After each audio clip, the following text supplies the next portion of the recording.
چې د جنازې مونځ په پیزارو کې کول څنګه دي؟ الجواب، مونځ که د جنازې دی او که غیر د جنازې دی، عام جواب به واورو. په سنن د امام ابو داود کې د روایت ته ابو سعید الخدری رضی اللہ عنہ وی بینما النبی صلی اللہ علیہ وسلم یصلی باصحابه اذ خلعن علیه. پیغمبر صلی اللہ علیہ وسلم یو پیر ملګرو له په منځه کې امامتي ورکوله او د منځه په دوران کې پیزار ویستو. صحابه کرام ډېر تابعدار خلک وو، هغوی به دا قصې نه کولې دا چونکې چنانچې او څنګه ولې او زما مذهب او ستا مذهب او زما مولا او ستا مولا، نه، چې د پیغمبر خبره به یې ولیده او کار به یې ولیدو په هغې به ډایرک عمل کو. صحابه کرامو چې ولیدو چې یاره پیغمبر پیزار لرې کړو، بس هغوی هم پیزار گزار کو. وروسته د پیغمبر صلی الله علیه وسلم تپوس وکړو، ما حملکم علی القائکم،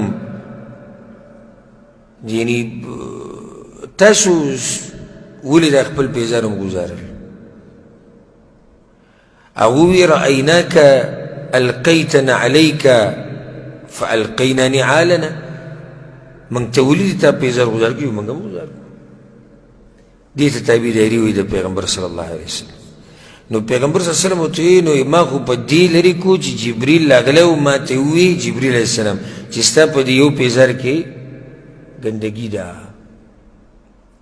نو دې حدیث څه ثابت شو؟ پیزارو کې مونځ کول جایز نه، پیزارو کې مونځ کول د پیغمبر طریقه ده. دویم، پیغمبر صلی الله علیه وسلم څه وایي؟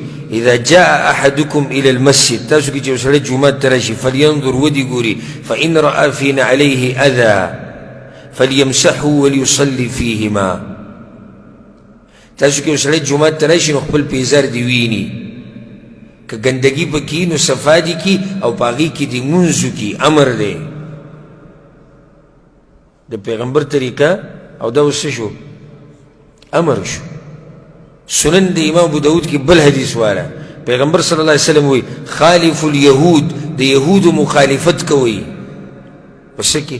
فانهم لا یصلون فی نعالهم ولا خفافهم، هغوی نه په موضوع کې مونځ کوي نه په پیزارو کې کوي.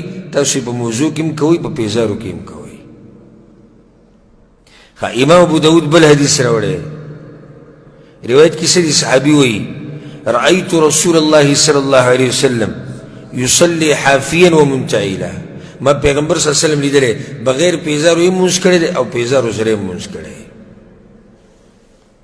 نو دا د پیغمبر صلی الله علیه وسلم طریقه ده پیزارو کې مونځ کول، که هغه د جنازې مونځي او که هغه د جنازې د منځه نه راو بل مونځي. ها بله دا خبره ورسره یاد ساتئ چې الا دا چې اوس مثال کې جومات کې قالین پروتي، چټایي پکې پرتی او هغې سره دا خرابېږي، نو بیا دې ټایم کې نه. لیکن نن سبا د پیغمبر صلی الله علیه وسلم زمانه کې جوماتونه داسې نه وو لکه څنګه چې اوس دي.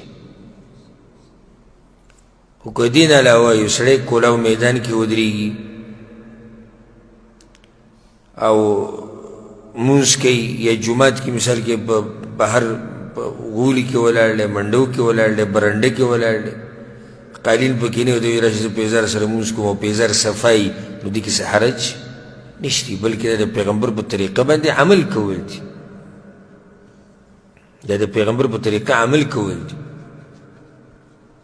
نو بل یو ملګري موږ دا خبره کوله، نو یو ملګري راته دا وایي چې